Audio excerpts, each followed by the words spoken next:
E o chamado de Deus é: vinde, benditos do meu Pai. Esse é o chamado de Deus para as nossas vidas. A gente não vem na igreja, a gente não vem cultuar para receber algum tipo de privilégio. A gente vem porque Deus é o nosso Deus, é o nosso Pai. A gente ama porque Ele nos ama. Como diz o apóstolo João, nós o amamos porque Ele nos amou primeiro. E eu gostaria de rapidamente compartilhar com vocês alguns dos imperativos de Deus necessários para as nossas vidas. Eu queria que você abrisse a sua Bíblia lá no livro de Romanos. Romanos, a minha está aí? Romanos talvez seja a carta mais densa do apóstolo Paulo. Romanos capítulo 12, verso de número 12.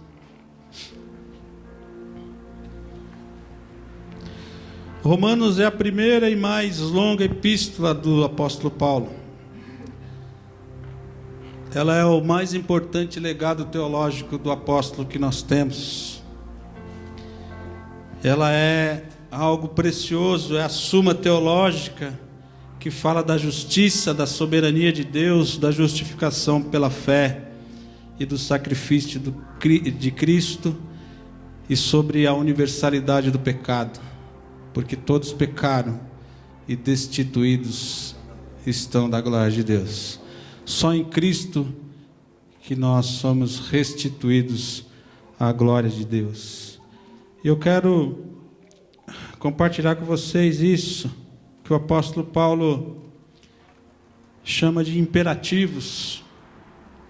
O capítulo 12 de Romanos é um capítulo extraordinário, onde ele começa dizendo, lá no verso 1, procurem apresentar-se a Deus como vocês, sendo o sacrifício vivo, santo e agradável. Vocês são o culto racional. Procurem. E aí, a partir do verso 9, ele começa a fazer diversas exortações. Fala que o amor não deve ser fingido. Fala que nós devemos nos amar uns aos outros de coração, preferindo-nos em honra. Fala para que nós não sejamos descuidados no zelo, para que nós sejamos fervorosos de espírito, para que nós sirvamos ao Senhor. Fala para nós socorrermos uns aos outros nas suas necessidades, para nós procurarmos ser hospitaleiros. Ele fala para nós nos abençoarmos e abençoar aqueles que nos perseguem, aqueles que nos amaldiçoam. Fala para nós nos alegrarmos com os que se alegram, chorar com os que choram, verso 15. Fala para nós sermos unânimes entre nós mesmos, unânimes na nossa fé. Fala para que nós não sejamos orgulhosos, mas prontos a acompanhar os humildes.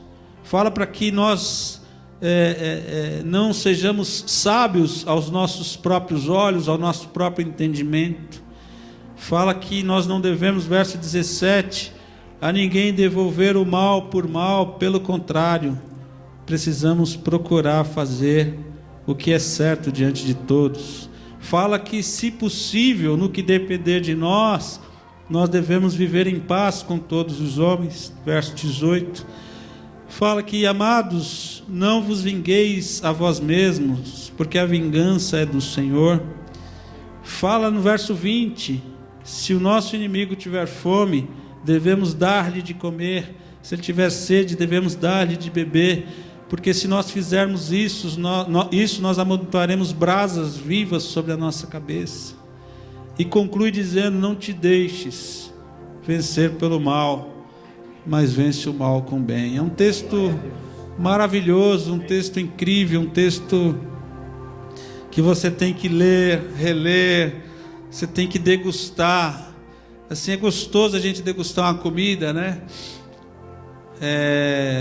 Outro dia eu coloquei uma foto no grupo da família de um macarrão alho e óleo que a minha irmã faz.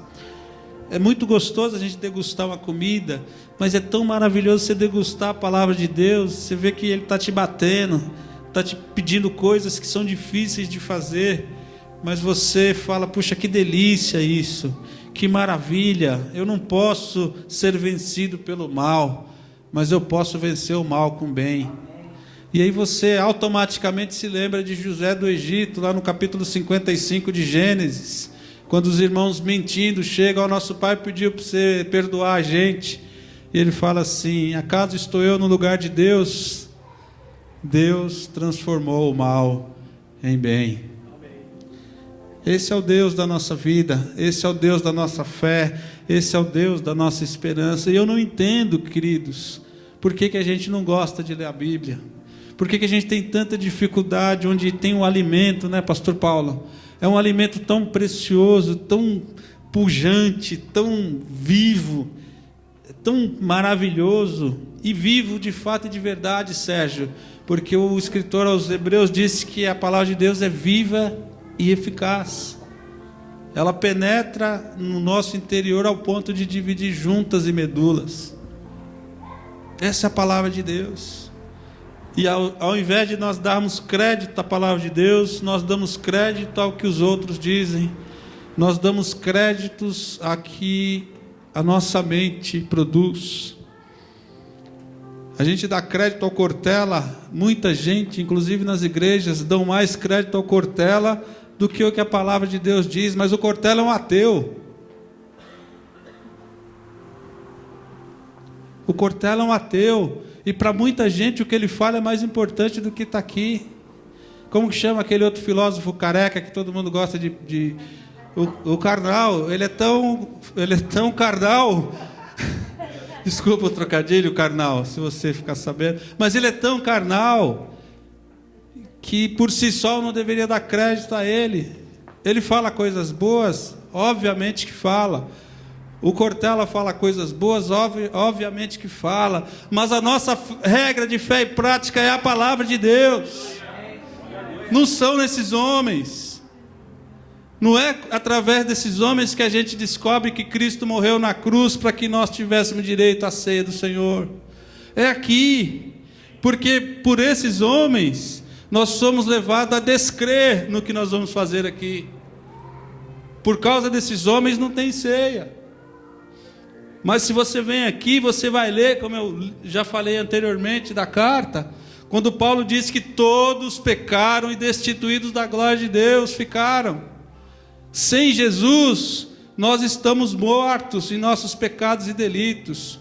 E eu sempre costumo dizer, quando eu vou num lugar, é muito bom quando eu vou fazer um ofício fúnebre e o morto está lá, e as pessoas estão ali como se ele estivesse ali ainda.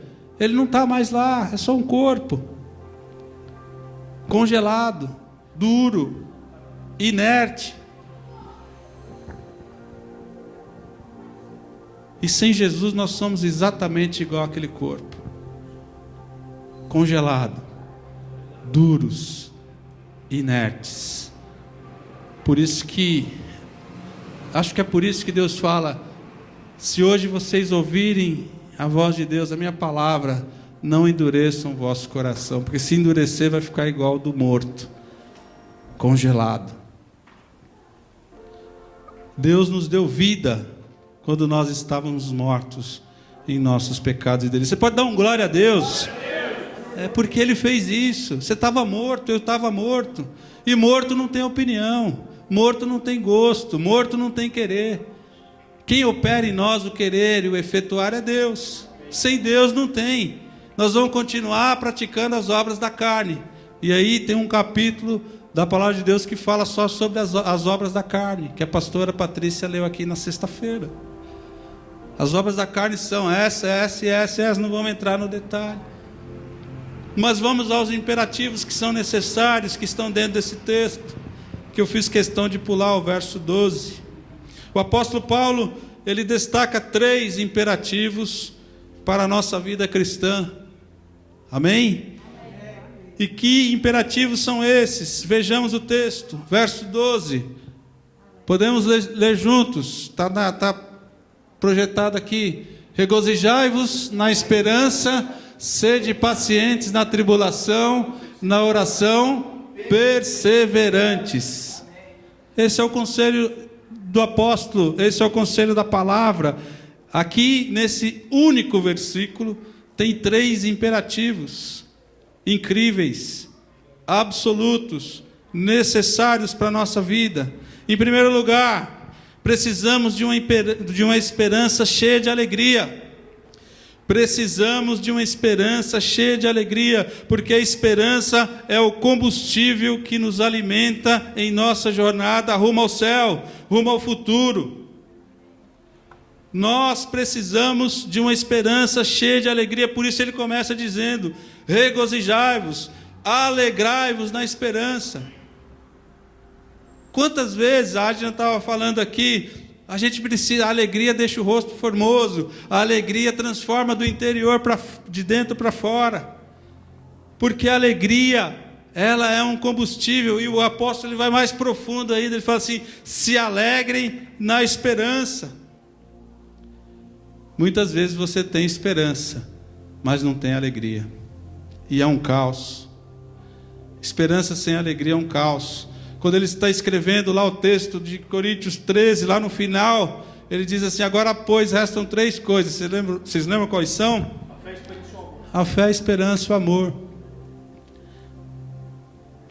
Porque nós precisamos nos alegrar na esperança.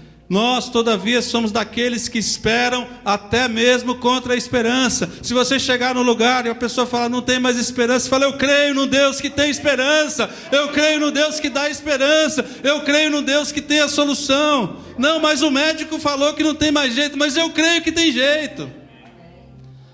Ele morreu, mas eu creio, eu tenho esperança no Deus que ressuscita. Nós somos somos daqueles que esperam até mesmo contra a esperança, em lugares que não há esperança, porque a nossa esperança não é uma expectativa vaga. Escreva isso na tábua do seu coração. A nossa esperança não é uma expectativa vaga, mas uma certeza experimental, porque nós experimentamos a esperança em Cristo Jesus todo dia. Todo dia, sem a esperança que há no nome de Jesus, você não vive a fé que está proposta pelo Senhor para a sua vida.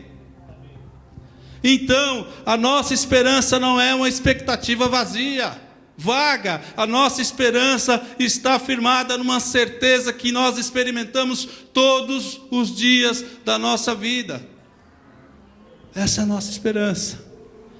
Essa é a minha esperança. Em segundo lugar, nós precisamos ter uma paciência triunfadora na tribulação.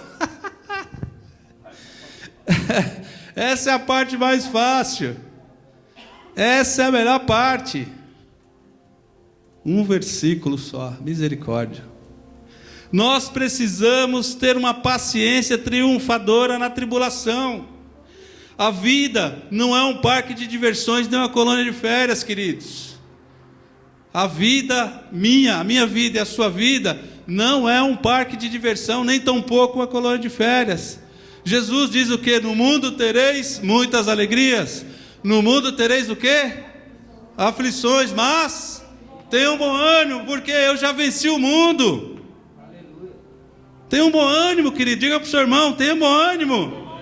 Tenha bom ânimo em nome de Jesus. Tenha bom ânimo. Nós não vivemos numa estufa espiritual, nem estamos blindados contra os problemas da vida. Todos vocês que estão aqui têm algum tipo de problema. Todos vocês que estão aqui, todos nós que estamos aqui, já passamos por algum tipo de problemas. Todos. O Sérgio estava compartilhando comigo na sexta-feira.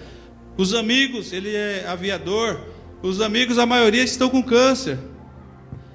Estão pegando câncer, porque ficam muito tempo pressurizados, muito tempo no ar. E aí eu fiquei pensando: como é que está a cabeça do Sérgio nessa hora? Porque se os amigos dele estão todos ficando com câncer porque voam, ele deve ter uma preocupação, porque faz 30 anos que ele voa. E aí Deus tocou no meu coração, ele estava ali, eu fui lá orar por ele, pedi a Deus que o cobrisse com o seu manto, que tocasse nas suas células, que guardasse os seus órgãos, para que ele não desenvolvesse nenhum tipo de câncer por ser aviador, porque a minha alegria, a minha esperança é uma esperança viva. E eu fui lá e orei por ele, mesmo sabendo que ele está sujeito a essa tempestade perigosa, a crises avassaladoras. Nós todos estamos, mas se nós crermos, nós vamos ter paciência para passar por tudo isso, porque muitas vezes nós somos assolados por circunstâncias amargas. Muitas vezes. A minha irmã teve um infarto, o primeiro, o segundo, tem pouca capacidade cardíaca, teve micro AVC recentemente, mas está aqui. Por quê? A paciência, nós temos que ter uma paciência triunfadora na tribulação. É uma doença grave, é um desemprego inesperado, é um divórcio doloroso, é um luto traumático. Veja o Salmo 119, 71, pastor. Salmo 119, 71. A palavra de Deus tem que pulsar dentro de mim e de você, para nós não termos medo, porque o salmista no Salmo 112, verso 7 diz assim: o meu coração não teme más notícias. E aí no Salmo 119, 71, o que ele fala? Foi-me bom ter passado pela aflição, para que aprendesse a tua palavra,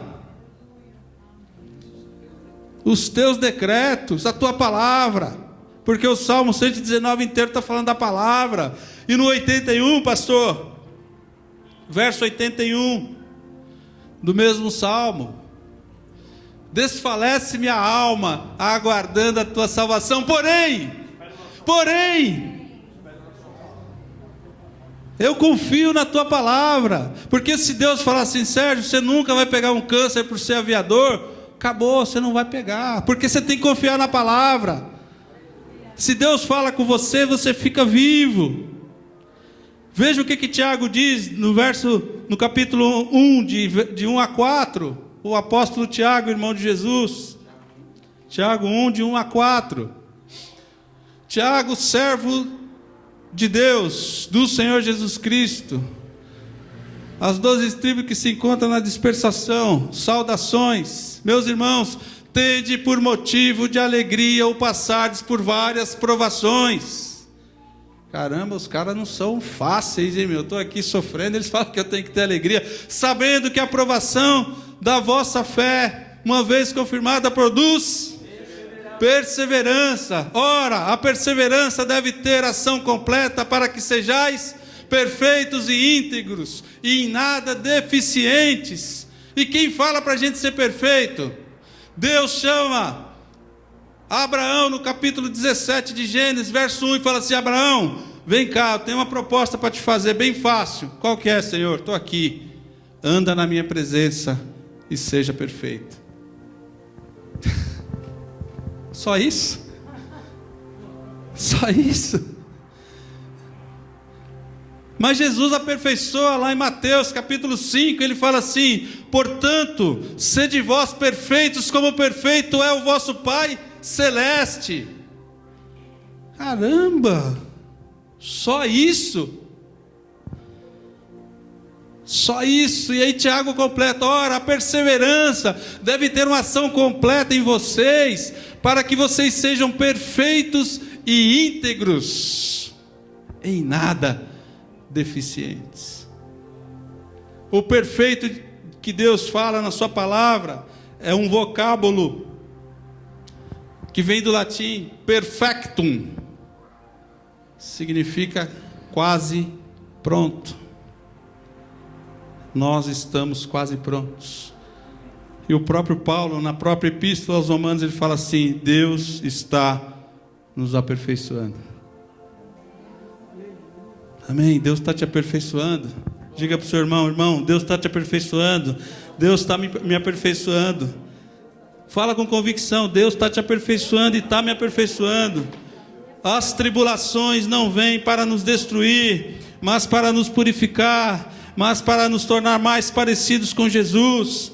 que aprendeu, Jesus sofreu, que aprendeu pelas coisas que sofreu. Jesus aprendeu, ao ponto dele chorar e falar: Pai, eu sei do nosso plano, eu sei do nosso propósito, mas está doendo tanto, se possível o Senhor afasta de mim esse cálice. Contudo, seja feita a tua vontade. E Deus falou: a minha vontade é que você vá para a cruz para salvar esses pecadores. E ele foi. Se você está sendo provado, acalme o seu coração.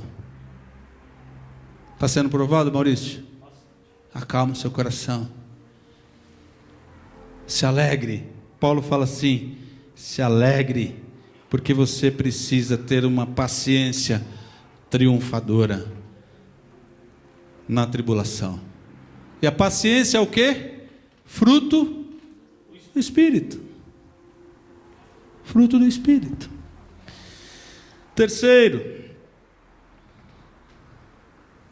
Em terceiro lugar, precisamos ter uma firme perseverança na oração. Quem aqui, a Adna estava perguntando para o Renato: Renato, quantas vezes você ora por dia? Não vou revelar, tá? Mas nós temos que viver em espírito de oração. Não é quantas vezes você ora, você tem que viver orando. Quando Paulo escreve aos Tessalonicenses, ele fala assim: orai sem cessar. Não dá, se eu tenho que orar sem cessar, eu não posso parar de orar. Então a nossa vida, pastores, tem que ser uma vida de oração, constante, perseverando na oração, na súplica. Por quê? Escreve isso também na tábua do seu coração. A oração é a usina de poder que mantém a nossa vida em movimento no reino de Deus.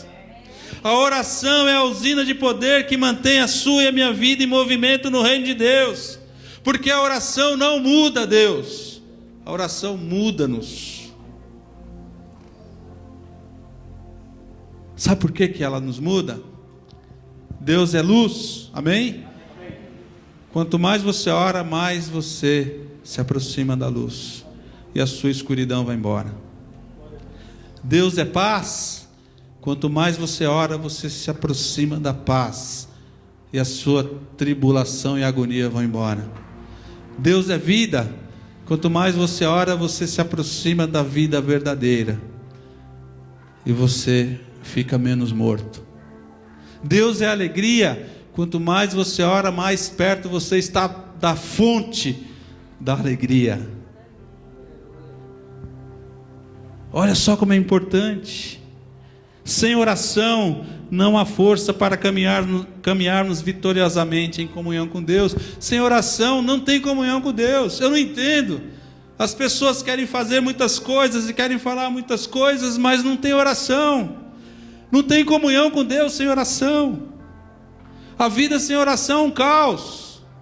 Você é apenas um religioso se você não ora. Você é apenas um religioso se você não ora.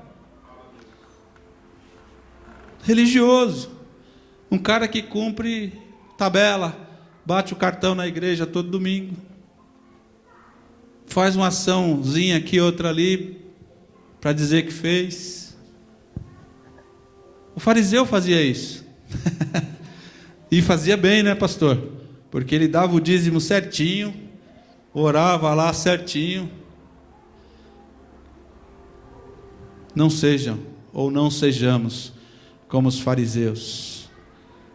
Jesus respeitou os fariseus até a página 9, porque os fariseus foram responsáveis por guardar as escrituras por 400 anos, o período interbíblico. Mas a principal crítica que Jesus faz a eles, além deles serem os sepulcros caiados, é aquilo que está lá em João, quando ele fala assim: vocês erram, porque vocês não examinam a Escritura. E eu posso falar como Jesus, igreja: vocês erram porque vocês não examinam as Escrituras. Vocês falecem porque vocês não examinam as Escrituras. Vocês são fracos porque vocês não examinam as Escrituras. Vocês são pobres porque vocês não examinam as Escrituras. Vocês estão distantes de Deus porque vocês não examinam as Escrituras.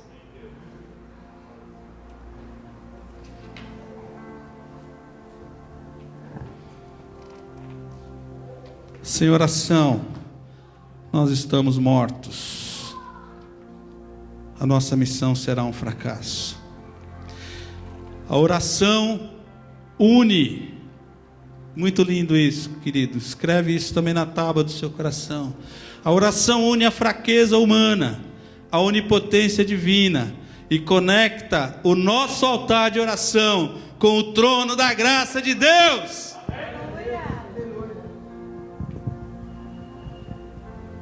Vou dizer de novo. A oração une a fraqueza humana, a onipotência de Deus, a onipotência divina, e conecta o nosso altar de oração com o trono da graça de Deus. A oração liga a terra aos céus. E você está reclamando que as coisas não acontecem na sua vida, e você está reclamando que está tudo errado, e tem um Deus dizendo para você: eu estou aqui, querido. Eu estou aqui. Eu estou aqui. Dr. Russell Shedd, uma vez bateram um papo com ele, falecido Dr. Russell Shedd, um dos homens mais incríveis que eu conheci. Tive a oportunidade de passar um tempo com ele. Ele me disse que quando ele começou, que ele era missionário, ele foi para o Canadá.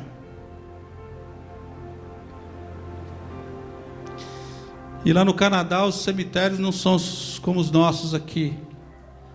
Não tem essas construções. Não tem mausoléu. É um campo. E ele falou que ele estava sem dinheiro. E estava um calor incrível no Canadá aquele ano. Era verão. O Canadá acho que faz calor só uns 2 meses. E o Dr. Russell decidiu dormir no cemitério. Campo bonito, sol, estendeu um lençolzinho. Durmo aqui, amanhã eu já faço um piquenique. E aí ele falou que começou a dormir, estava uma noite incrível, lua, aquela lua linda, e ele dormindo, aí de repente alguém fala: não, está tão gostoso o sono. Era Deus falando ao coração dele: Russell, sabe qual a diferença de você para as pessoas que estão 7 palmos abaixo de você? Ele falou: não sei, senhor. A diferença é que você está respirando e você pode fazer a minha vontade. Eles não podem mais. Vocês estão respirando, façam a vontade de Deus. Vocês estão respirando, ouçam a voz de Deus. Vocês estão respirando, examinem as Escrituras. Vocês estão respirando, façam o que o apóstolo diz: regozijai-vos nas esperanças, sejam pacientes na tribulação, na oração sejam perseverantes, porque Deus vai honrar a vida de vocês. Deus vai fazer de vocês mais do que vencedores. Deus vai fazer com que vocês vejam a glória dele. E concluindo,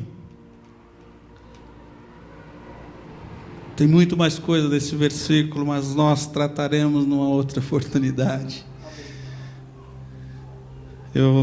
Esses meus sobrinhos passaram uns dias conosco, só testemunhando aqui com vocês como é importante a gente ser perseverante, orar. E uma noite com eles, uma madrugada, eu pude reunir os 3. A gente leu a Bíblia. Lemos a Bíblia? A gente leu a Bíblia, a gente compartilhou e a gente orou. Mais ou menos tudo que está aí. E eles têm tribulação. Os 3 têm tribulação. E eu falei para eles que eles têm que examinar as Escrituras. Eu falei para eles que eles têm que perseverar, que eles têm que orar. E eu falei para eles que eles têm que ter uma esperança de uma vida melhor. E a mesma coisa que eu falei para eles, eu falo para vocês, igreja. Sejamos esperançosos, pacientes e perseverantes no Senhor. Amém? Feche os seus olhos. Deus é bom. Queria pedir para Carol, em nome de Jesus, vir aqui orar por nós. Agradecer ao Pai pela sua bondade. Que Ele nos ajude a sermos esperançosos, pacientes e perseverantes.